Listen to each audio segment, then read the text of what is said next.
All right, I'm David G. I'm Cooper. I'm Liv. If you live for the good moments And learn from the bad.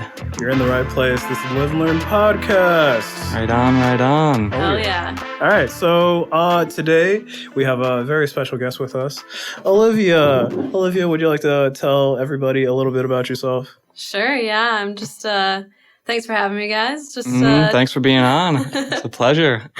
just a 22-year-old living in downtown St. Paul, Minnesota, working Right from on. home like the rest of everyone. And I work for Ecolab. I'm a financial analyst. Okay. My first year doing that, so it's been a bit of an adjustment, but just graduated from University of St. Thomas in the Ooh. spring. Right on. Hey, that's Yeah. great that you were able to get a job right out of graduation. Yeah, it was pretty cool. I actually had my job my entire senior year, so it was pretty hard to. Oh, groovy. So, like, you had the internship and, like, you know, Yeah, they like yeah. you're like, oh, you know, you're pretty cool. Come on. Yeah, so I signed it like beginning of my senior year, which made it hard to Yeah. try to get good grades because I was like, I already have a job, you know. Why are you I mean, even still yeah, in exactly. school? Yeah, I was like, oh, fuck this. I mean, But- that's the whole point of, like, the internship type deal. Because Yeah. if you can, like, get in tight with a company, like, and they like you like the company, you just slide in after you graduate. And it's Yeah. like, you don't have to stress as much. Absolutely, it's a good deal. But yeah, enjoying it so far. So Ecolab's like a pretty big like MSP, Minneapolis, St. Paul company, right? Yeah, it's a huge. They're an international company, but their global headquarters are in St. Paul. Okay. That's where they were founded, but now they're all over the place. Because I always see it's like the water fountains or the water bottle fill up stations, but is that like all they do, or are they in like a different realm of Well, water? so they're in a lot of different. They're business to business, you know. So they are in textiles. They're in water cleaning. They're in hospitality. They're in healthcare. So they just make a lot of different products to keep businesses cleaner, safer, Yeah. healthier. That's kind of their goal. But they do a million different things. It's so hard to keep track. Yeah. But like I'm in the pest division, so I work with the pest control unit. Okay. And what does like an average day for you look like? Who are you communicating with, and what are you accomplishing? How are you like adding value to this company that they wanted to hire you on? That's a great question. So I think because I'm so new, I'm still trying to figure that out. I'm still learning the business, and like, so because I'm so new, I do a lot of financial reporting. So I work in the databases and I'm pulling numbers and I'm creating reports off of those numbers. So like reporting on our different market segments and the contract volume that we have and the sales numbers we have and how that compares to our plan and our forecast. And right now we're in the process of planning for our 2022 financials. So it's like taking the numbers we have here and building a plan for next Kind year. of forecasting. Forecasting out. Yep. Okay. It's a lot of that. And then I also work with our marketing team a lot to help build financials for new projects that they're designing and researching. Wait, so do you do, like, a lot of budgeting then? I do a lot of budgeting.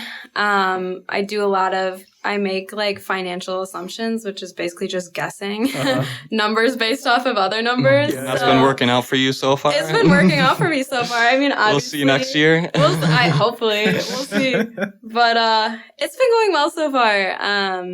But yeah, I'm still learning, still getting the groove of things. course. So Sweet. Beginning stages. yeah. I mean, yeah, I think that, like, really brings us into what we're talking about this week, which is building wealth for yourself.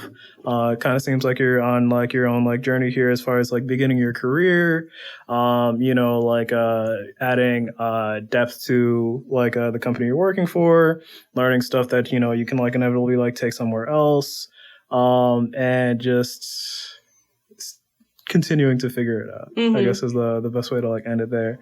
But I mean, is this like the career like you wanted to start with, like, since you started school?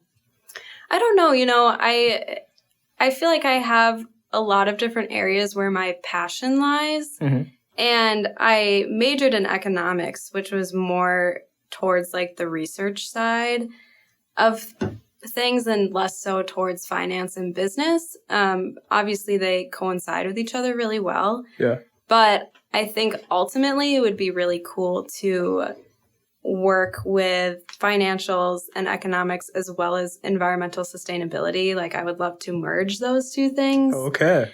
But, that I don't know when that'll happen or how I can get there. Why do you say, like, before that you wouldn't, like, know how to talk, like, finance and business and all that? It seems like you would know plenty to talk about. Yeah, I think I just get caught up in not being able to put into words what I'm thinking. Like, I can think through that stuff, but actually choosing the right vocabulary and making sure that I'm speaking exactly to what I'm thinking about, I struggle with all the time. Don't worry about that, because, like, we're, like, everyone here is a moron.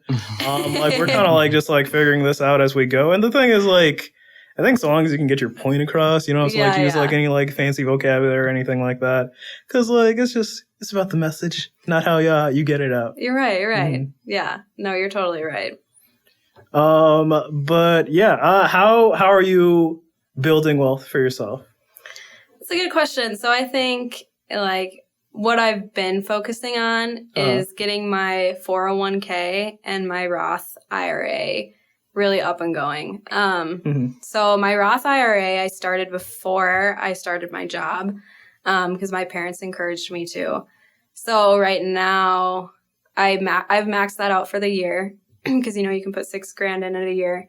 So that's one thing I'm doing. And then for the Roth IRA? Yeah, for the Roth IRA. I didn't know it had a limit on it. Yeah, because you can grow so much wealth off of that if you start it young. So they have to put a cap on it, Wow, they really try and snub you there. Yeah, they're like $6,000 a year. I think it grows, like, the older you get, the closer to retirement you can put more in. I see. But as a 22-year-old, they're like, yeah, we can't give you that's like super whack because, like, like, it's the whole point of, like, investment. I feel like if you're being told, you've done enough, slow down a little, pump the brakes, we don't want you making too much money. Yeah. I feel like that's, like, a little bit disheartening, but that's why these are, like, the first steps, I feel like, into investing, setting up 401ks and Roth IRAs.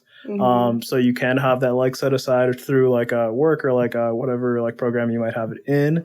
Yeah. But of course, it's very important to diversify and put your money into other things. And have you started thinking about what those might be?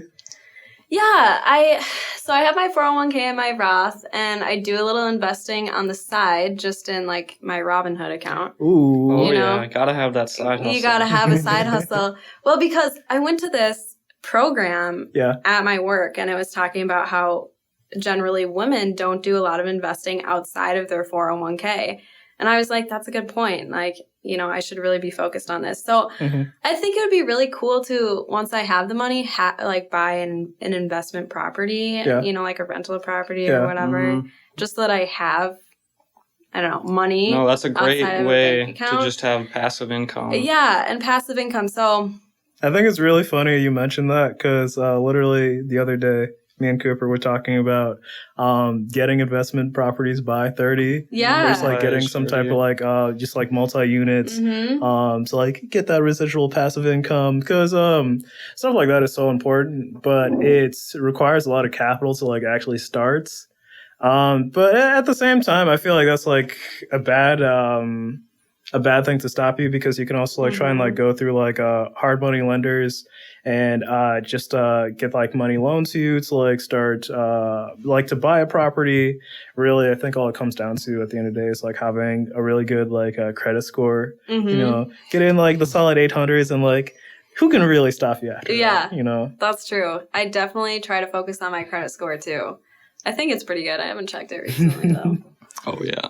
My credit card was, like, canceled when I was in Alaska. Oh, really? I came back and it was, like, deactivated. Yeah, they'll do that if you stop using it for, like, a prolonged period of time. Yeah. I didn't even know that. I mean, you know what? Why are they giving you money if you're not going to use it? They're true. I mean, it makes sense. Okay, I have just, like, a one-off question here. Yeah. I guess it could be to both you guys. Sure. When you first applied for a credit card, what was, like, the maximum monthly amount that they gave you? I guess, when did you first get your first credit card? And then what were they, what was this company willing to risk on you? My first credit card was right before I went into freshman year of college. And I think my limit was $2,200, $2,400 maybe. Not bad. But to be fair, at that point in time, I was lifeguarding, so I did have a monthly income that I could give them. Yeah. But still, $2,400 is not very much. No. So they weren't willing to risk a whole lot on me. Yeah. For me, like the first credit card I ever got was like through Wells Fargo. They have like this like college card. Yeah, the that you college can get. card. Oh, is that what you had? I think that's what I had, yeah. Okay, yeah. I think like my like monthly limit was like 1,000 something or something like Mm-hmm. that, and like which I wasn't like super concerned about because like I think like I got that when I was like either like 19 or 20, so like Mhm. I didn't know how to use money. Like I think I probably like hurt myself with that card more than I benefited myself, Yeah. just because I bought stuff that I could not actually afford. And I think that's like probably the worst thing you can do. You should definitely That is like yeah. the Don't- ultimate credit card Mhm. trap right there. Mhm. That's what they're hoping. The Yeah. card. They want you to do that. Exactly. Yeah. Do not buy stuff that you cannot actually afford, Mm-hmm. because you're putting yourself in a very bad position. I feel like, Yeah. and that's like there can be a contrast there between Yeah. like having like a credit card and buying things that you can't afford, or like buying a rental property or a Mhm. house that like you don't actually have like enough wealth to purchase, Oh, well, but you that's can like get it 100% different. yeah via loan Mhm. and then just passively pay off Yeah. that mortgage. Because that's For like sure. a long-term thing as Yeah. opposed to like a short-term. 1 month turnaround, you need Yeah, to pay exactly, off your credit card. exactly. Yeah. But what do you think would be your first property? Would you just like get a house, or would you like go into like a multi-unit, like a townhouse, a condo? What do you think would be really cool to start with? Probably a multi-unit, like Uh-huh. a duplex or Yeah, yeah. something like Okay, that. okay. Just so that you could have more than one, Mhm. family or person renting it at once. 100%. Which I think makes the work of upkeeping a home worth it, Mhm. because if you just have one renter and you're doing all the work too. Yeah. But yeah, I think probably a duplex or something, a townhome maybe. Mhm. Super solid. Yeah. What about you guys? Same thing. I mean, it just for the same reasons you said. It's like you're Mhm. getting like multiple sources of income on one property. You like don't have to like be super stressed out because you're not making enough income to like upkeep the house. Because what I've like noticed on that end is that a lot of people in Fargo, I guess, like is my best example, are selling off their houses to like a bigger like Like Zillow or something? yeah, to like a lot of like big like corporations like Mhm. that of just like realty companies. Yeah. Because a lot of these people don't actually want to like keep up with like these houses because like they're like super fucked up like college houses. Mhm. They're getting rented out to Yeah. like these like In irresponsible Fargo, kids. it's River Rock property that Mhm. was just buying up every property. My old college house, they bought up. They're just Mhm. And are they just doing all the work on the homes and reselling them? Is Yeah. Yeah, basically. yep. Yeah. It's a larger company, and then they just have like a third party maintenance people come in. Whereas before, the old owner of the house that I stayed in, it was like this wife and husband just owning this property, and it would Mhm. take 2 weeks plus for them to like come in and fix anything because the husband was doing all the work. And the wife was like managing all their properties. Yeah, it's a lot of work to maintain a house. Yeah. Mhm. I heard those companies, though, that are coming in and buying all those properties are having a tough time maintaining them, too, because there's a shortage of labor right now. Mm. So there's just a bunch of empty houses. Yeah. Sitting Well, yeah. Well, that's the thing. It's like since the pandemic hit, a lot of people don't want to go back to work because, like, why go to work when you can have unemployment, like Mhm. pay your rent and like groceries, yada yada there. yada. Right. And you're probably When- making more off of unemployment. Exactly. Yeah. Like, and like that's the thing. If you want people to like come back to work, just like pay them the amount Yeah. that they're worth. Because like Mhm. Pay I went them, back give them to- benefits, like do something. Don't just hoard it all to yourself. Exactly. Yeah. Because like I went back to Fargo for like a trip. Well, I guess me and Cooper went back like was it like 2 weeks ago now? Yeah, it was 2 weeks ago. And I was like hanging out with like a former boss I had, and we like went to like these Jimmy John's to like Mhm. get lunch or something, and we like went to 3, and like they were all closed. and they had like a like poster in like every window saying like closed on weekends, not enough like people. New store hours. And it's exactly. like 11 to 3 or something. I like don't when think it was everyone that is working. drastic, Yeah. but it was like pretty bad. Just going to show like how bad it actually is. It's bad. Yeah. Also, like, supply chain stuff is really bad right now. My manager sent me an article the other day. I didn't even read the whole thing, but I skimmed through it. And just like USPS prices are going way up and supply chains are slowing down. And like this year is going to be really, really bad. Yeah, as far as like supply chain goes, I also saw a thing about computer chips right now. We have a major computer chip shortage because we're having like issues with places like Ford.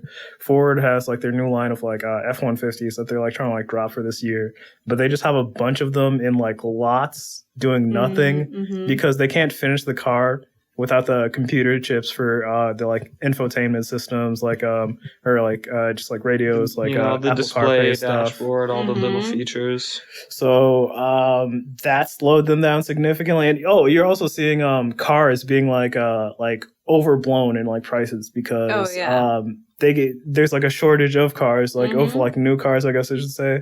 So if you want the car with like the cool features, you might have to pay like $5,000 extra. Yeah. Or you're waiting for 2 years. Exactly. Which like no one is gonna do. It's like it's really wild how much one pandemic can change an entire world, huh? I know, it's crazy, and I wonder how long it's going to take to recover, if we ever recover. Will we? I don't know. I don't think we'll recover in the way that we think we will. Yeah. As far as like things going back to how they used to be. I think it's just like a whole new direction. Yeah. Which is good. We needed a new direction. 100%. Like I hope that during this like big like massive change of like people working from home, having worker shortages, just like overall distress with like the communities, people not wanting to be inside, just the little like things that like a lot of people took for granted, people now realizing, oh wow, I actually care about this like specific thing. I hope with like that amount of like transgression that's like overall government decides to make a change, or just like local government too. We got elections coming up. Yeah, we'll see. I don't know, dude. Local stuff. This is the local stuff. That's it's way more important. Of course, it is important. But I more than occasionally lack faith in our local government because most politicians are. No, yeah, even the local guys, even though that's where it matters, like they're also most of the time I feel like looking out for their interests, or even if they do go in with dreams of changing things and with good intent, it's them against an entire system that's being upheld by everyone else. Oh yeah. Yeah, and you kind of have to conform and be buddy, which means you're not gonna necessarily. Otherwise you drown because it's either conform or die. It's like what I see a lot in politics. Conform or don't get reelected. It's basically what it is. Yeah, yeah, it's horrible. So if you don't follow the rules, if you're not part of the gang, we can't fuck with you. Okay. Who around you inspires you to improve and like get better and like reach your goals as far as like building wealth, I guess we'll say. In terms of building wealth, or maybe just like succeeding with your like life and career goals, would even be that. So I think in terms of building wealth, my mom is someone I really look up to. I mean, she has done such a great job of saving for retirement. I mean, she's in such a good place and it's impressive, honestly. I mean, she was a first generation college student, didn't really start her career until she was probably 29 or 30, and she has saved a lot of money. She hates having loans and stuff, so she pays things off as fast as she can. And it's just really impressive. So she's definitely someone I look up to. And I often ask her questions too, what should I do for my 401k or this or that? So she's been a great resource to me. then I think in terms of just like reaching career goals, I have a really good friend, Chloe, who's only a couple years older than me. So it's not like she's reached her ultimate career goals or anything. Yeah, that doesn't matter. Like, even if like someone is like, you know, a few steps ahead or just like helping you like plan yourself, like you're doing it together, you know? Yeah. And the thing about Chloe is has just this insane work ethic where she puts her mind to something, and not only does she do it, but she does it to this like just amazing level. You know, like she gives her work her all and her passion, and you can tell. And I think the company she works for can tell, and she's going to go places, you know, like you can already, you know, when you can tell that someone's going places, she's going places. And so I look up to her because some days I wake up in the morning and I'm like, oh, I do not want to try today. I don't want to try. But then I get a text from Chloe and I'm like, oh, Chloe's trying so much harder than my level of normal try is. So, but don't you like love that feeling though? Like someone challenging you to like do better.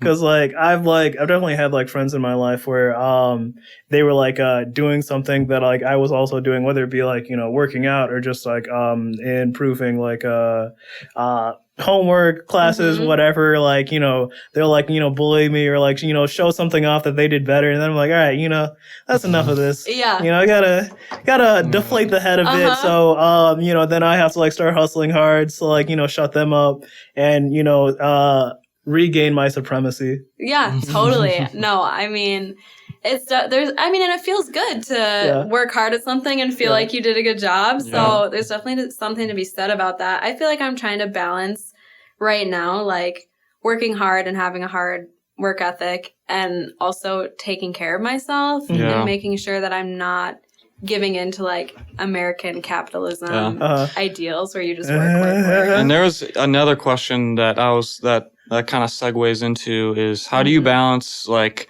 the needs of the company, like of you know, your job that you're doing for them on a day-to-day basis versus like your needs, both like mentally in a mental health aspect, and then also like, you know, checking yourself as far as like checking your wealth and making sure like you're satisfied in your position or just, you know, in life. Yeah, that's something I'm still trying to figure out. I think in the first, you know, whatever, 4 or 5 months of my job, I have kind of decided that after a certain time in the afternoon or evening, I'm done. You know, I'm closing my computer. I'm not looking at emails. You kind of have to. You have to be like, yeah, there's still work that I could do. I'm not going to do it. I'll do it tomorrow morning.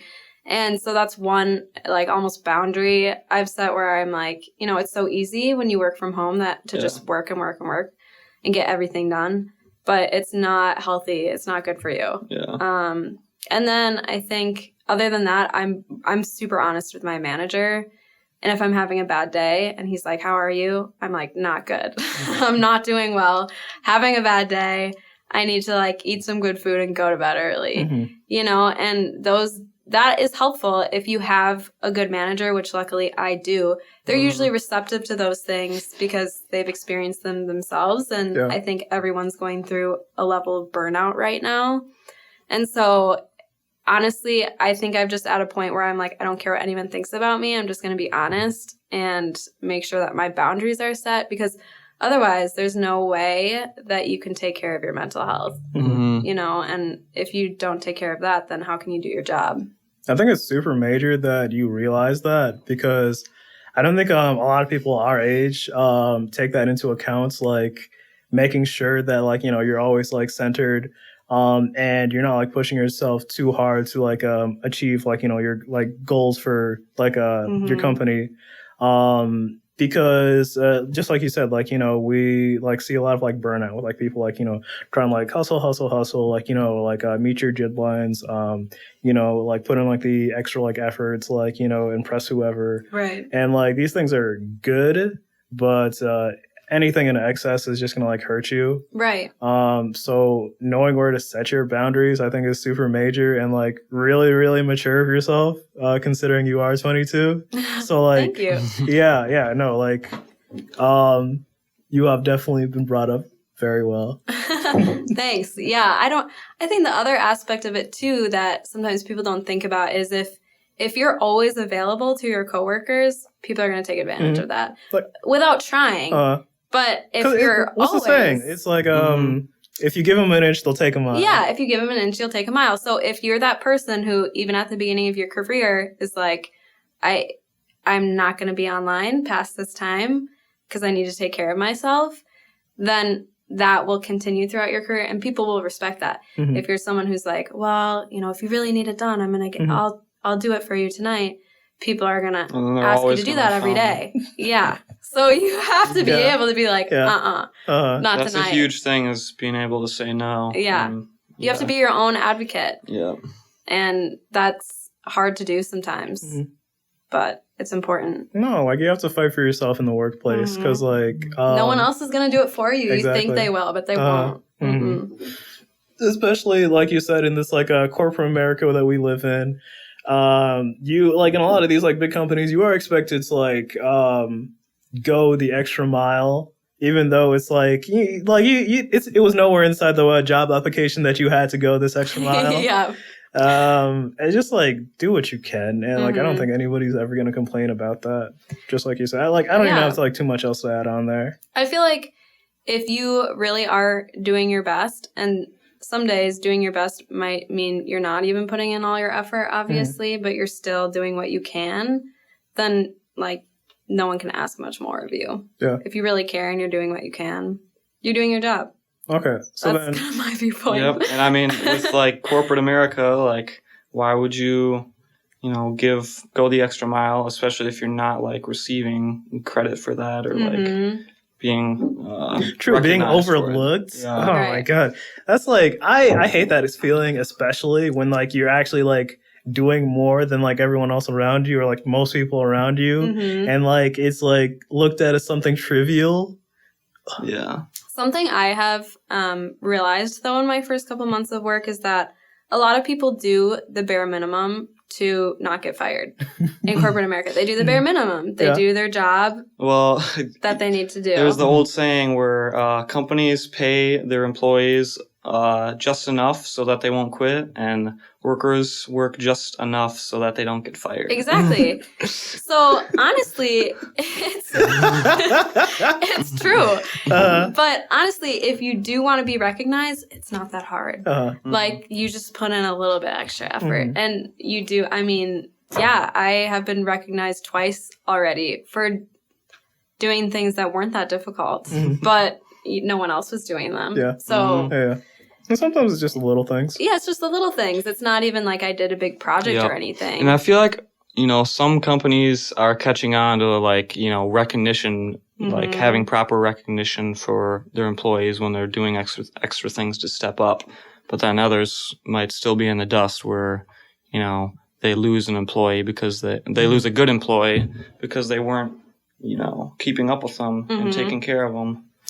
Well, and I think that's something that'll come out of this pandemic, too, is, like, companies are going to have to watch their employee retention because more and more employees are like, you know what, I'm not going to do that, or I want something better, I want something different, and I think that's really good. People... And they have to be responsive. Yeah, they Otherwise, do. It's just going to be reduced hours, store closed all the time. Taking care of their employees is in the best interest of their business, I think. Because I feel like what it comes down to is like not feeling like you're stuck in the rat race. Yeah. Because you don't want to be trapped in a job that like you like truly dislike. You feel like you're working there just to like, make money. You wake up every morning not happy to be at work or not happy to go to work.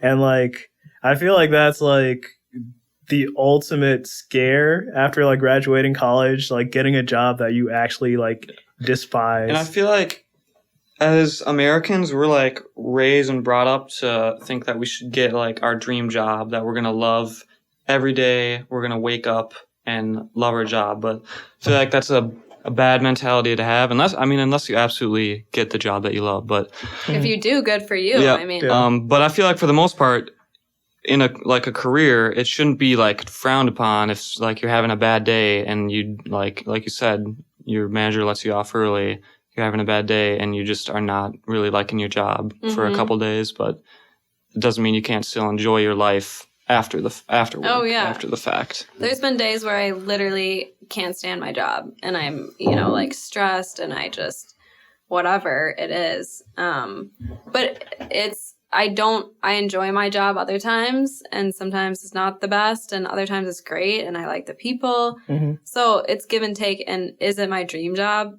My dream job, I don't even know what it would be. Mm-hmm. So Mm-hmm. it's weird to put pressure on people. Like if you're not doing exactly what you're passionate about, then you're not living your best life or something. That's like that like pressure that's like put on kids or like that very like idealistic like, you know, American dream, like, you know, go and chase your dream or like, you know, do what you're like passionate about is like kind of unrealistic because I feel like a lot of like people just like no matter like what point like what stage in your life you are in, you don't even really know what you like want to be doing. You just know what you're doing right now is like, you know, kind of cool. Maybe I could be doing something else that I like will enjoy more later, but you're not going to find that out until like, you know, you do the work to like get to that place where you can like see, I think doing this would be like more fun. I think I would have like I have like more benefits like gain from doing this as opposed to this, and that can like come in like a lot of different shapes and sizes. Yeah, and I also think if you're always thinking about what you could be doing instead of what you are doing, you never give yourself a chance to like pat yourself on the back. Yeah. You know, like 5 years ago, I would have never thought that I would have had a job lined up before I graduated and like I would be learning all these things that I had no prior knowledge about, you know? And so like, even that is a win. And if you're always thinking about like, oh, well, I could be doing this instead, then I feel like just not even recognizing how far you have Exactly. gotten. Like you have to be in like the now and like, you know, focus on what you're doing in the moment. Cause tomorrow hasn't come yet, you know, like it's like, what are you doing? Like focusing on something that you can't even like be in. Right. Oh, yeah. But besides that, on your journey to being so successful, do you think you've had any like major mistakes or just like stuff that you think you could have gone about better? And like this can be like really anything. Something that you've learned from. Yeah, I've learned a lot, honestly, since like junior, senior year of college. I think I've done a lot of growing, as everyone has in that period of time. And as much as it's like cliche and you hate to say it, you learn way more from people than you do from anything else.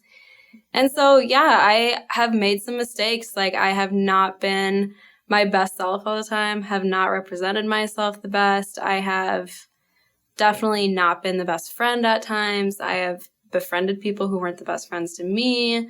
You know, like I have gone through plenty of experiences like that. And I think what I've learned from that is everyone is human. And that's cliche too. Yeah. No, I don't think it is at all. Cause you're right. We are only human. To like expect like more of yourself than that is like ludicrous. Yeah. So you have to like forgive yourself and forgive other people and just let it go.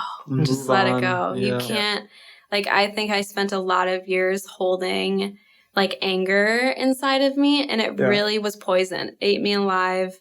And, you know, there's still things that I obviously haven't completely healed or moved on from that I find myself getting angry about at times. And I'm like, you know what? You can't, there's nothing you can do about it. You can't, you know, like you can only control your reaction to it.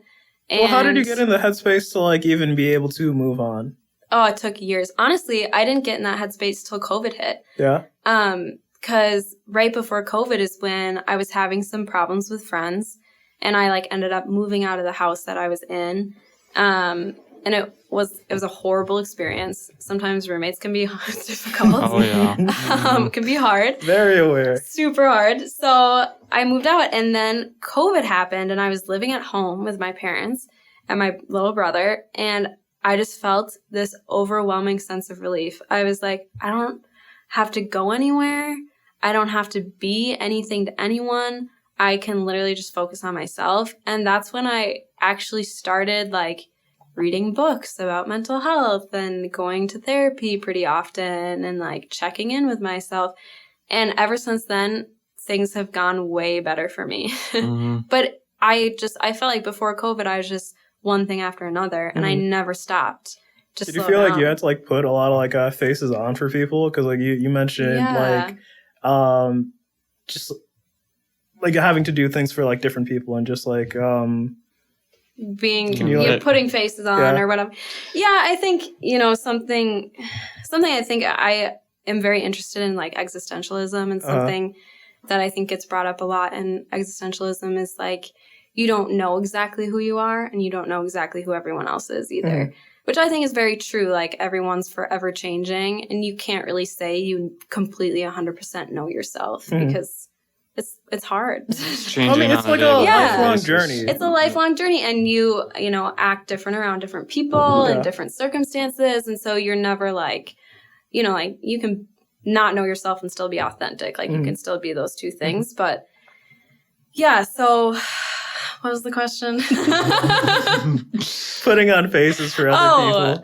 Yeah. So I think part of what happens too sometimes when you like haven't totally healed or checked in with yourself or done self-reflection is that you just are always putting on a face because you're uncomfortable with yourself. And so you're not going to be yourself around other people. You're not even yourself around yourself. Yeah.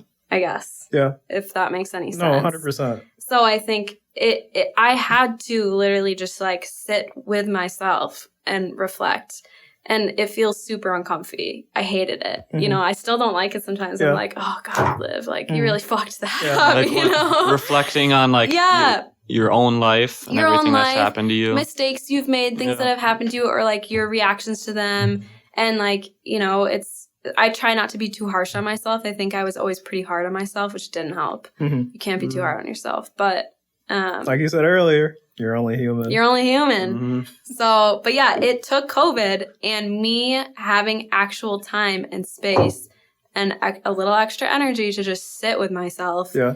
And then I started being like, okay, like how this is who I am. This is who I want to be. Like, how do I get there?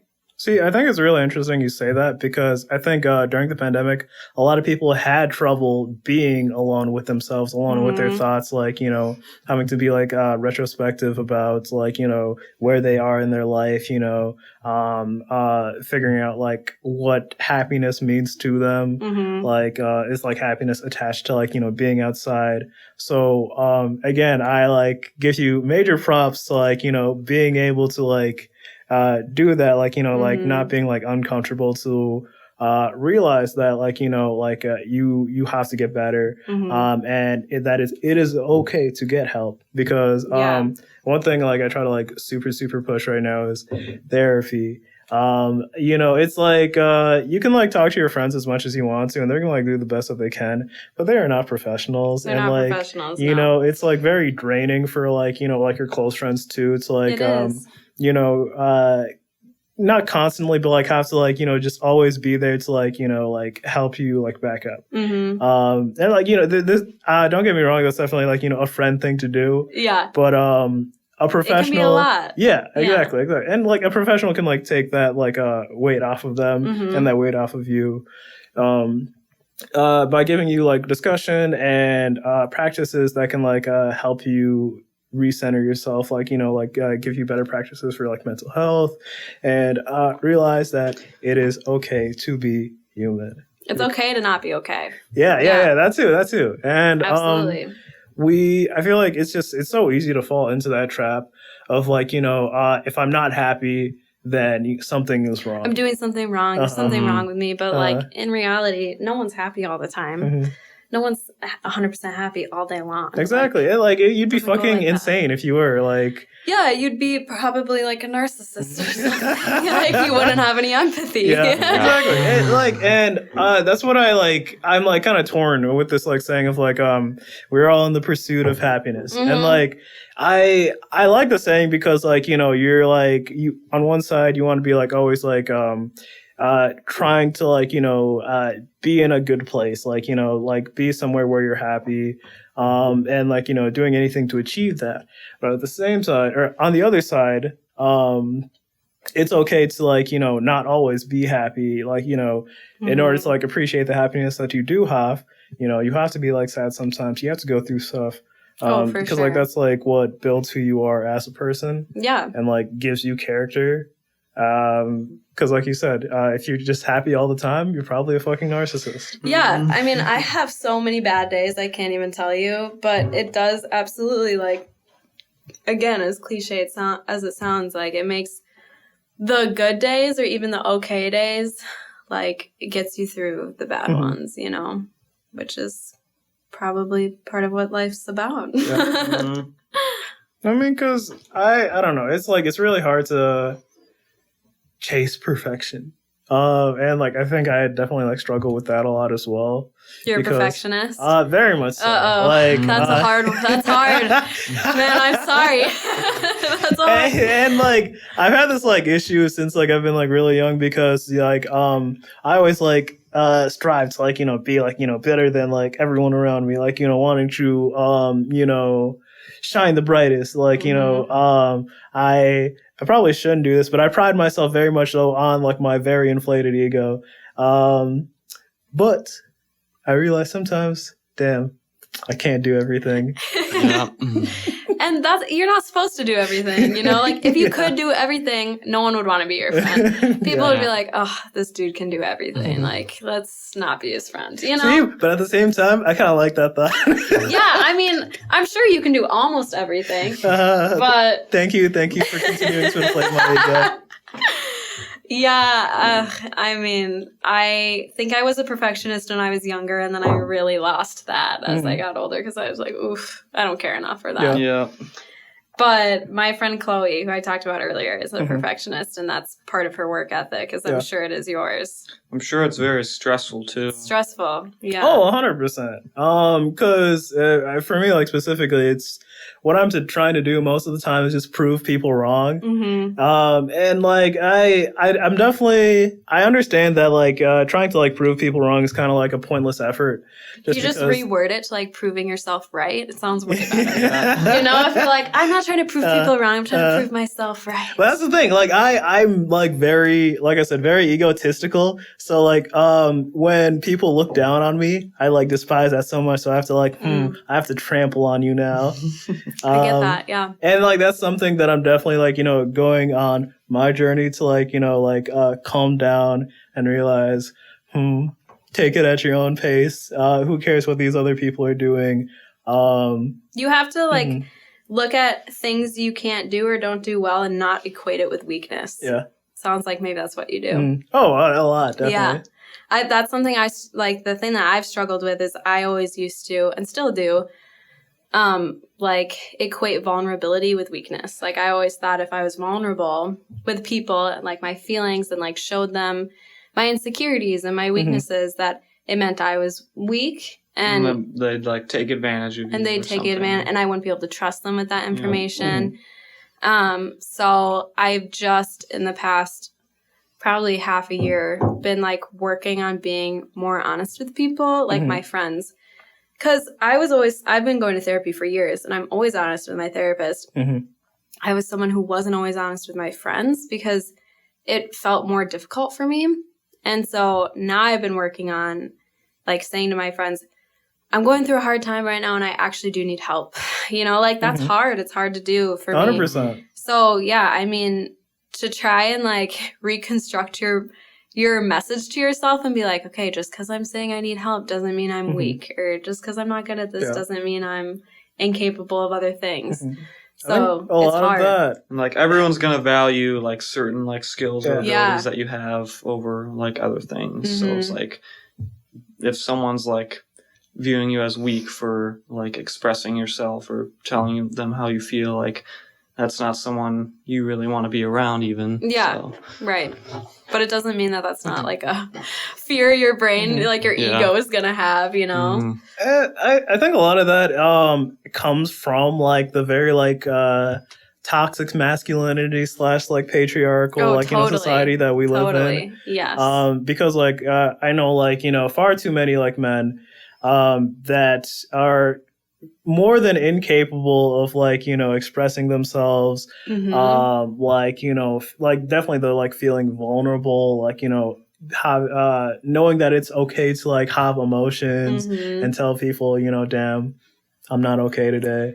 Like, well, because emotions have always been something that people consider feminine, and feminine, you know, characteristics have always been looked down upon. Yeah. So no one wants to express any sort of feminine characteristics, and I think that's been slowly changing over time, and maybe changing a little faster now. But yeah, like you'd be amazed at how many people still though are like so many toxically masculine, which like sometimes it's like, you know, it's how they were raised, it's like who they were around, it's and not like how they were necessarily brought up, their like, fault. No, and not even that, like, you know, not that even like it's like the worst thing ever, but then like, you know, when you're like laughing or like making jokes out of like putting other people down because they're expressing themselves, you know, that's where it becomes toxic. Right, because then you're encouraging the put downs by laughing at it or whatever. And I think it just comes down to like these like very societal like norms of like you know, like the best example I can think of is like, you know, people calling each other like, or dudes calling like each other like pussy as like, you know, an insult, which I think is like, I think the most toxic you can probably get to, because it's like a pussy birthed you. So exactly. So like, what are you trying to say? Let's, you know, roll back that tape. And like, it's really hard to like, I shouldn't say it's. No, I will say it is really hard to like break these norms because like they've been like so like deeply ingrained in our society. And then like the whole counter argument is like, well, like you can do whatever you want, just quit trying to push your agenda on me or something, or like let me be who I'm going to be. But like you weren't letting us be who we wanted to be in the first place. So absolutely, you know, yeah, that's a good turn point. Turn it around. That's a good point. Yeah, I don't know. It's. I hope that things start to change a little bit faster than they are, because not only does it suck for women and people of all genders, but it's hard for men too, you know, to feel like they can't, I mean, you guys are men, so to feel like you couldn't express your emotions or cry, or, I mean, I'm sure you guys experienced that. Like, it took me a long time to like the way I was raised was I had 3 male uncles and then my dad. So I was like, you know, raised on very masculine values and like bottling up your emotions and stuff. And it took me a while, like even into college, until I've like felt like I was okay opening up with myself and the people around me.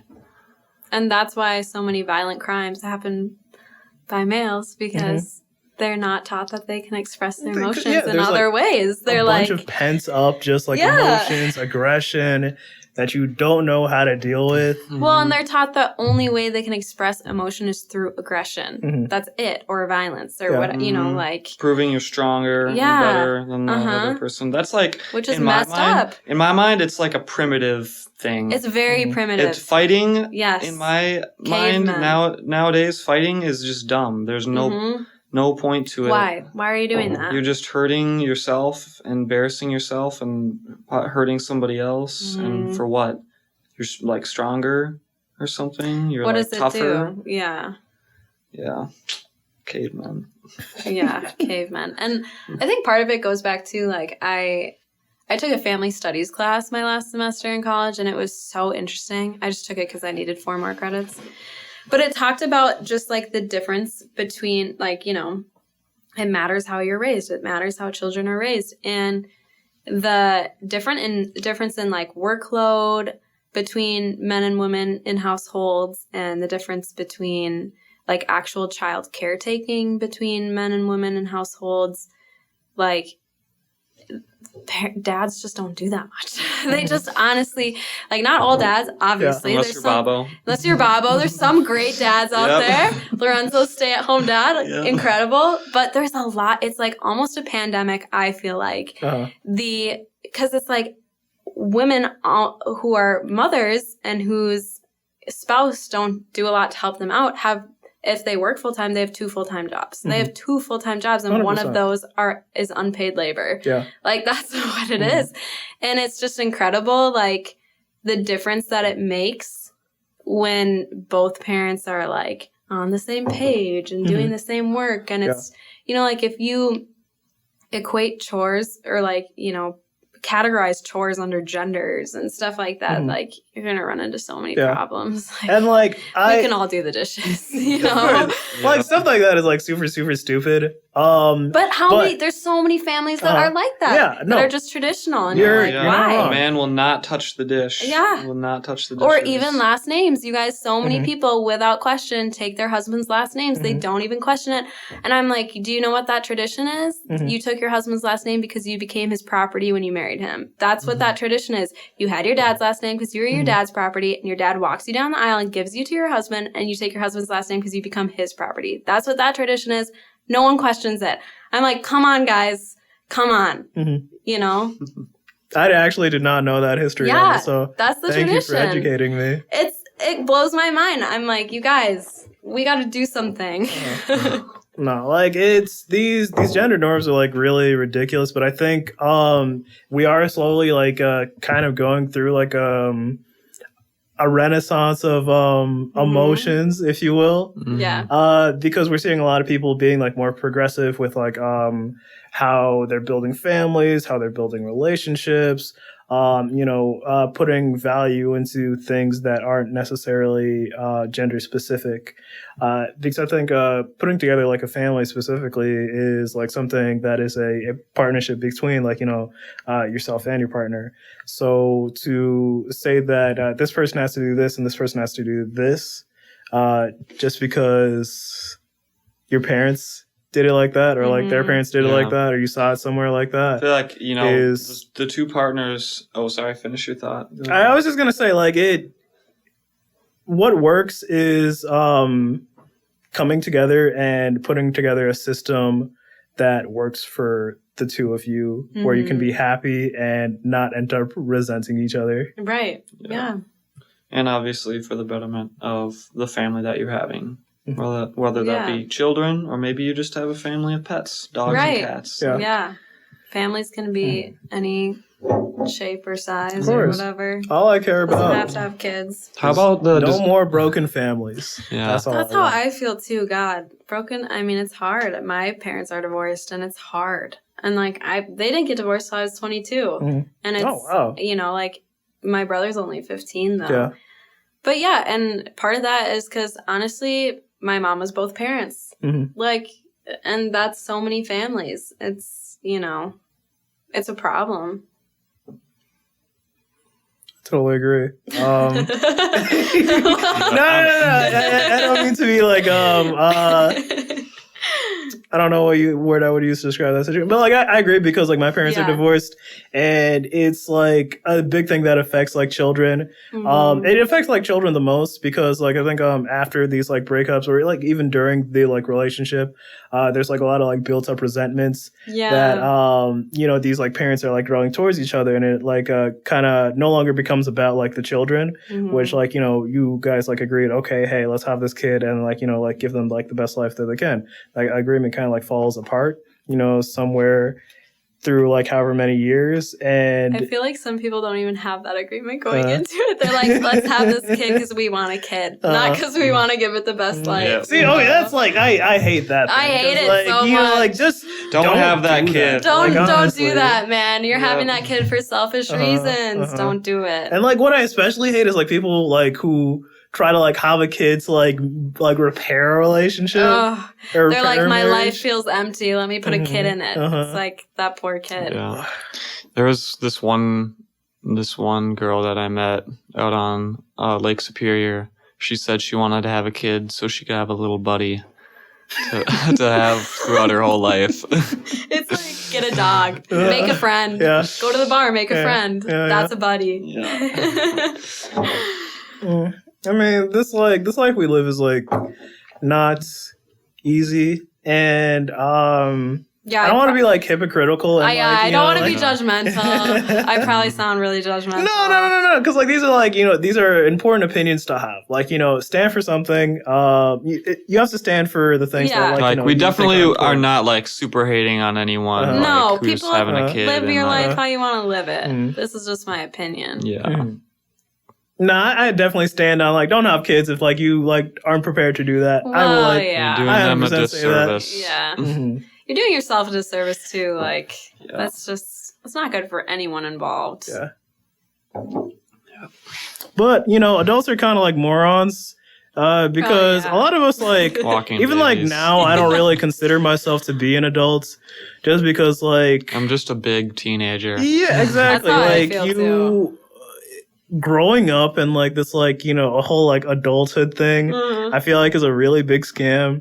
Because, like, even growing up, like, I like realized things about my parents, like, oh damn, they don't even know what they're doing. Yeah. You know, they're still figuring it It's out. like Nobody knows what they're doing. doctors and teachers, like, growing up, you think they're just like the magic wizards who Yeah. can wave their wand and like Well, fix your that's the ails, thing and they about know like medicine everything. specifically. Like medicine, like whenever like you go to some place, it's called a practice because They're it like practicing. they are practicing. They like don't actually know what they're doing. It's like a continued process where they're like accumulating knowledge and learning new things. You're like one of their data points. Basically, yeah, like they're Another always data learning. point on the You graph. are always. It's a practice. It's all the questionnaires. That's Yeah. why you have to sit in the waiting room for so Uh-huh. long and fill it all out. That's Also, true. Well, what's your password?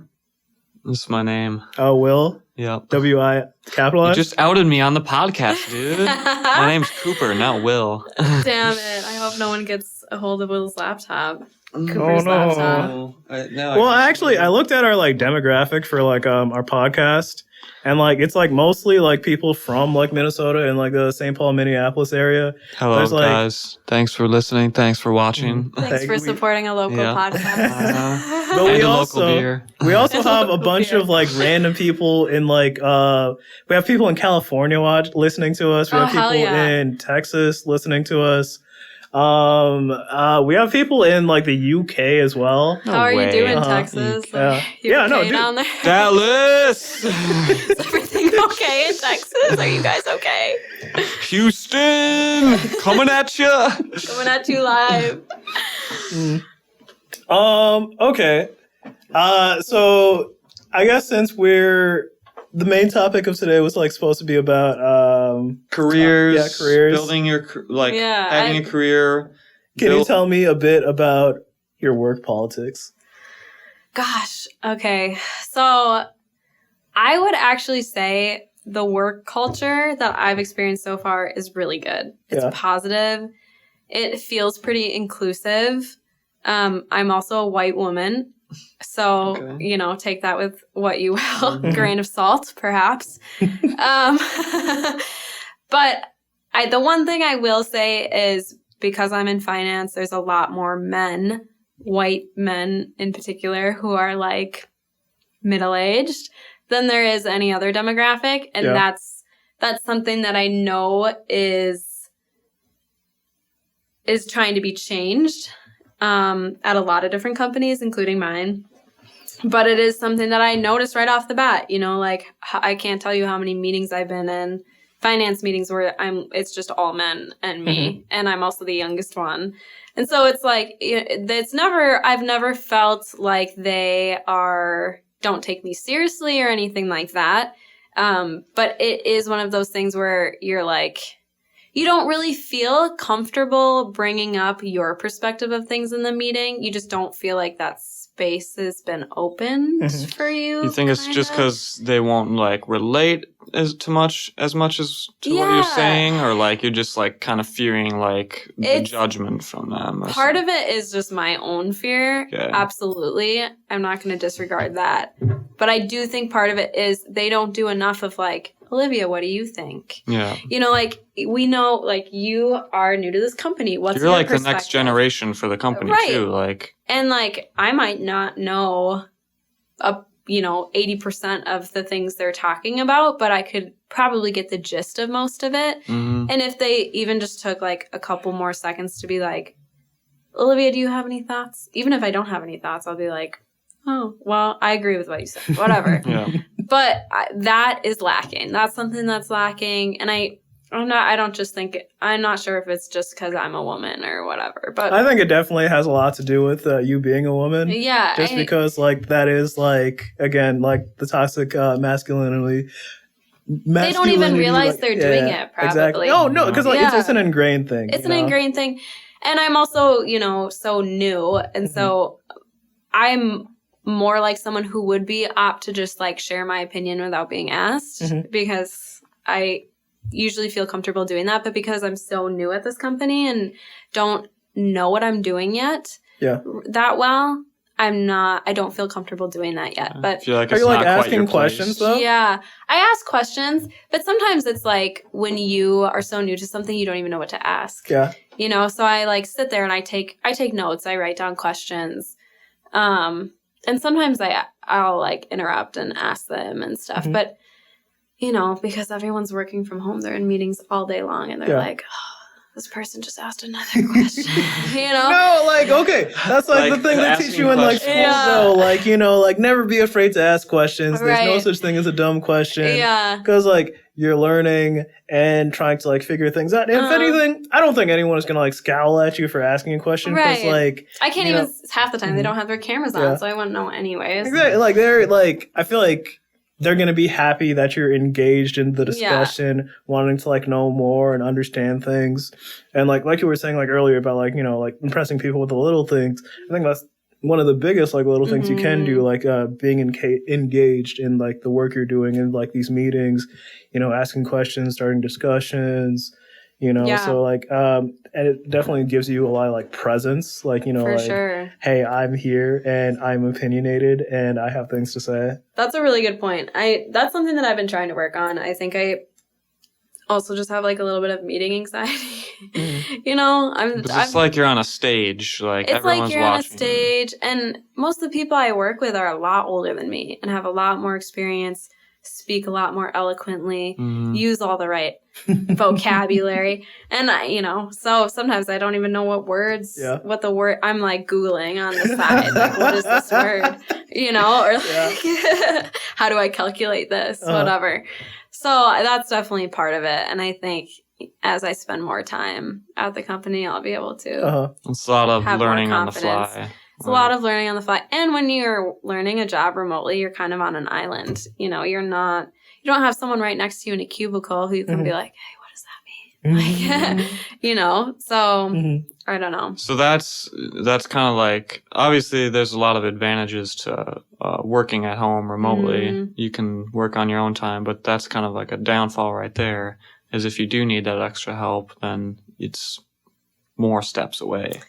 Yeah. It's like an email away or a phone call away. Right. Or like an IM and I think part of the thing is too, because we're all working from home, any meeting that you're even remotely involved with the topic, even if it's like not in your jurisdiction, but it could be, you're invited to the meeting, you know, and you're like, I guess I should go. It's almost like a waste of time, wouldn't you say? Yeah. I mean, you're pulling someone away from like a valuable job that they're doing. Well, and a lot of people work during meetings anyways. They're doing stuff on the side. So it's like, you know, people will ask someone a question in the meeting and then like 30 seconds later, they'll be like, can you repeat that? You know, you're like, you know, they're working. Well, yeah. What do these meetings like entail? Like if you're like getting pulled away from like your active work that you're doing, like what are these discussions about?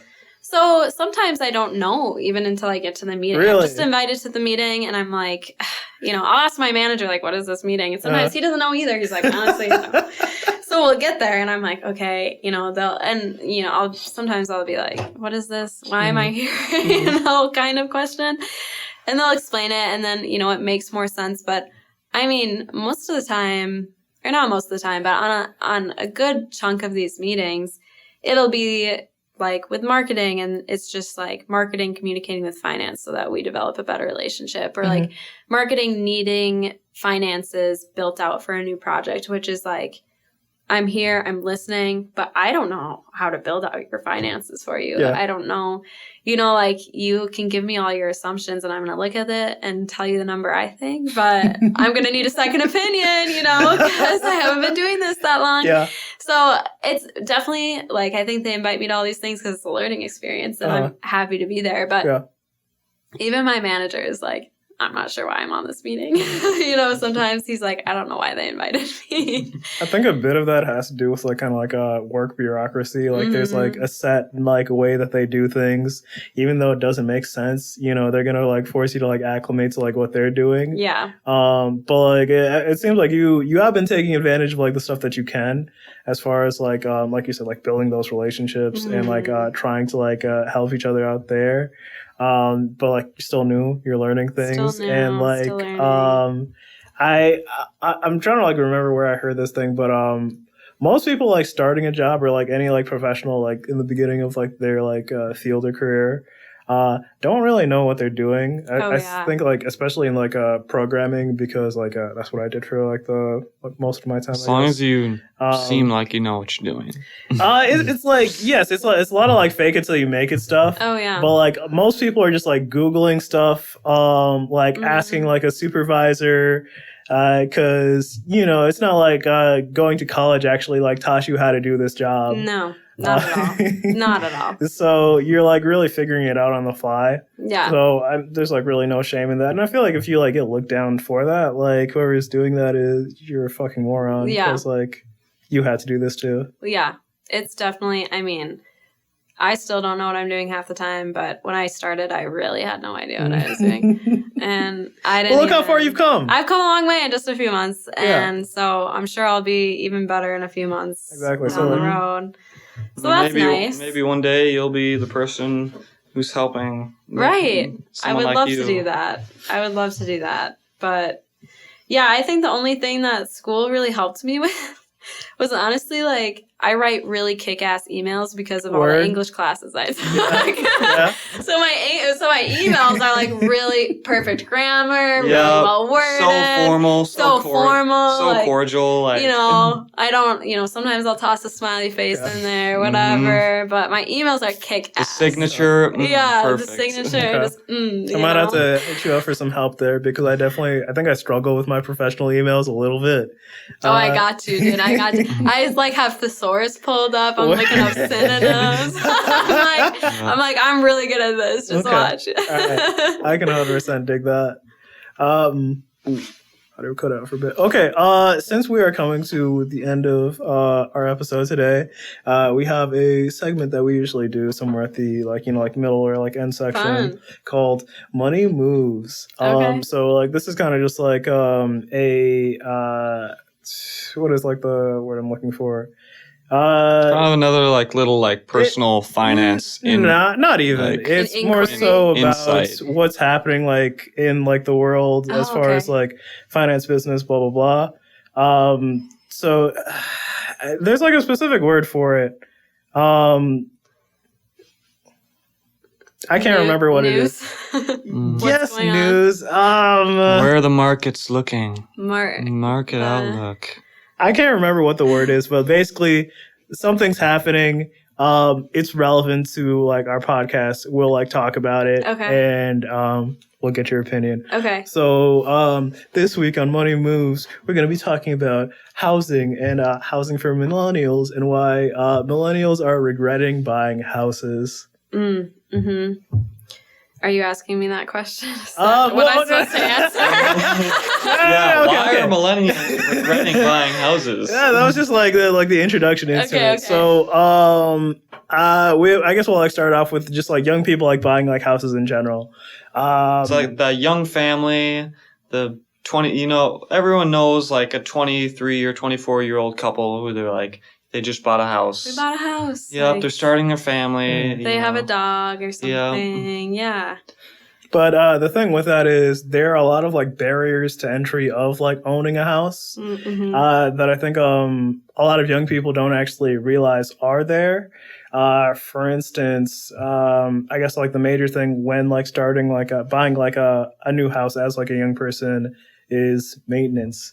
Like getting like this house that you just bought into shape, because you probably couldn't buy like a super super nice thing. You probably had to like buy something that needed a bit of love and a little work. If you can buy a super super nice thing, you're probably not doing it on your own.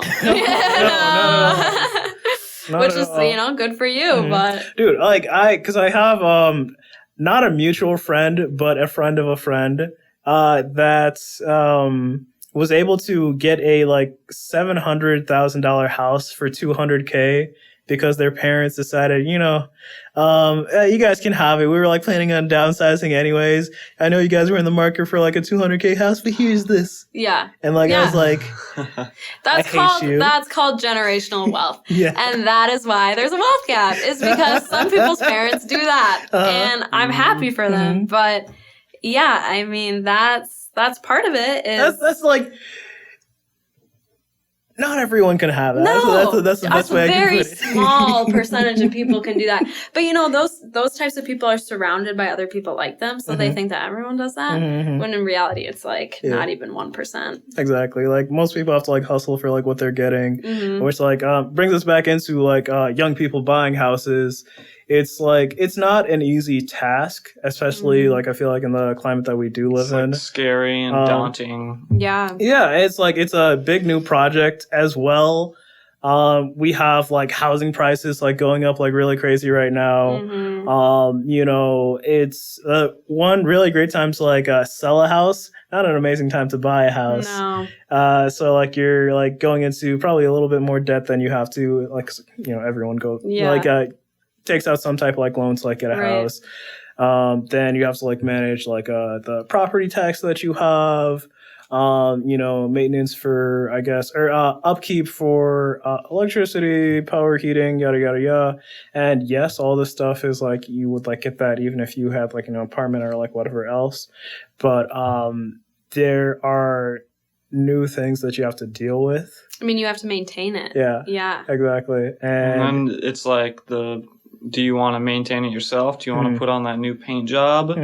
Or do you want to pay $2,000 or more for that new paint job? Yeah. Exactly. Do you want someone else to do it? And it's not an easy task for kids to do now, because I think one of like the statistics I'm like seeing a lot lately is like Gen Z / millennials aren't making as much money as their like parents before them, so they don't have enough as much money to like put forth towards these like improvements and just like bettering themselves with like a house. And it's like I was saying like earlier, just a lot of like barriers to entry that I don't think a lot of us are equipped to deal with. But what do you think would be some issues that you could see or that you have seen other people struggle with? I think a barrier to entry is economic inequality. I think probably the main barrier to entry is that, I mean, like our wealth gap has been widening and widening and widening and widening, and it's so vast right now. And if you think about it, like if you start out poor and you grow up in poverty and then you have to take out loans to go to college, or, maybe you don't even make it to college because it's not easy to get to college. If that's, I feel like when I was growing up, my parents, like college was just an expectation and it was never even a question. But that's because I knew that money wasn't going to be an issue. And like, that's a privilege that I have. Whereas like so many people don't even know if college is going to be in their realm of possibilities because it's so expensive. It's so far away. It's so far away. Yeah, it's like if you can't even afford to buy new clothes or do the things you want or pay for a car, it's like, well, college seems mind-blowingly expensive, which it is for anyone. Of course, and like tuition is only going up like every year. Right. College is only getting more and more expensive. Where like the boomer age could have paid like $5,000 a semester to go to Harvard. Literally, my grandpa was like, "Oh yeah, like I paid, like $900 a year to go to school." Or whatever the hell. I'm like, I'd kill for that. Yeah, even my dad was like, "I think my apartment was like $83 a month." I'm like, that's ridiculous. Yeah. And that wasn't even that long ago. That was probably in the 80s or 90s. $a month. Yeah. No, dude, because the average, like the middle ground for like getting an apartment in Minneapolis is like $600. Like if you pay anything less than $600, if you want like a studio, you're at $1,500. Exactly. I have friends in like Uptown literally like studio apartment, like, you know, paying $1,000. They're shelling out. Yeah. And it's like, it's not even big. It's like, you know, it's not spacious at all. It's like this like tiny fucking room. It's like loud. It smells bad, maybe. Like the nicest thing you might have about it is like the building looks kind of pretty because it's like old and rustic. Yeah. It's like right next to the bar or something, next to the... You can walk to the bar so you can spend more money at the bar. Yeah. Jesus. Like, oh my God. I know. So no, but yes, it's all of these different things. And it goes back to, I mean, there's generational wealth gaps. We don't tax the rich enough, in my opinion. Like, I don't think billionaires should exist, personally. I think it's really inhumane. I think it's ridiculous. No one can spend that much money in their lifetime. It's like, you know, all these people at like middle, upper class, lower class are like all fighting each other for resources when it's like, it's the big dogs that have everything that could literally give, if they just redistributed their wealth. I think that's a huge barrier. And, you know, like owning a house and having like a safe place, a safe, comfortable place to live that you can afford to live in closes that gap. It closes the wealth gap. And so when people can't afford a home, it just makes the problem worse. I mean, like, I'm probably not even explaining it right, but I took an economics of inequality class, and this is what we talked about a lot. And, you know, it's gut wrenching. It's like horrible. It makes you so sad. You know, like isn't it like a cycle too? It's a cycle. Poverty is just a cycle. How do you get out of the cycle of poverty when the entire system is built against you? Because all you're doing is working and then paying to like live, paying your bills to just survive, and just then continuing to work. And then, you know, you're not given financial literacy, so you don't even know that any extra money you have, you could invest. They like try not to tell poor people about investing because that's too risky. That's like, too risky. Why would you? Because like what if like this like conversation brings me back to like a macroeconomics class I had where we had like a situation like that we were like reading about, which is this like a poor person.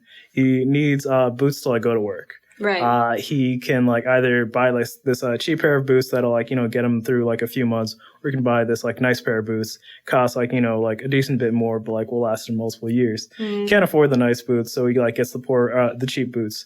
You know, they like last him a bit. Then he has to get rid of them and buy a new pair of like cheap boots. You know, same thing again and again, as opposed to like you'd save so much money just buying the expensive pair that would like last you. The dude has the expensive pair, amount. And he only bought it once. Exactly. Like the thing is like being poor, you can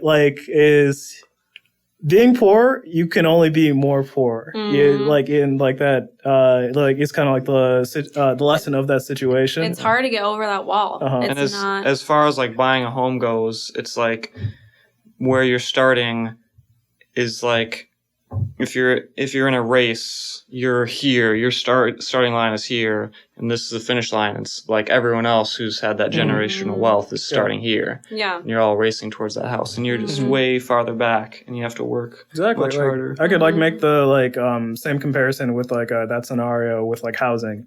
You can either like, you know, continue paying like rents at an apartment, you know, over and over and over, like building zero equity in this place that you're living in.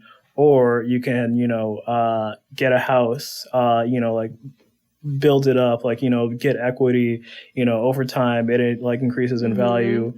Either give that to your kids or like, you know, sell it later, make a profit, you know, and it's not a easy like place to get to. No, you know? It's not. And for hundreds and hundreds of years, they've made it very difficult for minorities to do that. To get a house, you know, like that is part of the issue as well. Is like anyone who's new coming in, like we're not setting them up for success at all. No, you know, we're excluding them. Yeah, which is like ironic considering like America is like, you know, the land of dreams. It's supposed to be a melting pot. Exactly.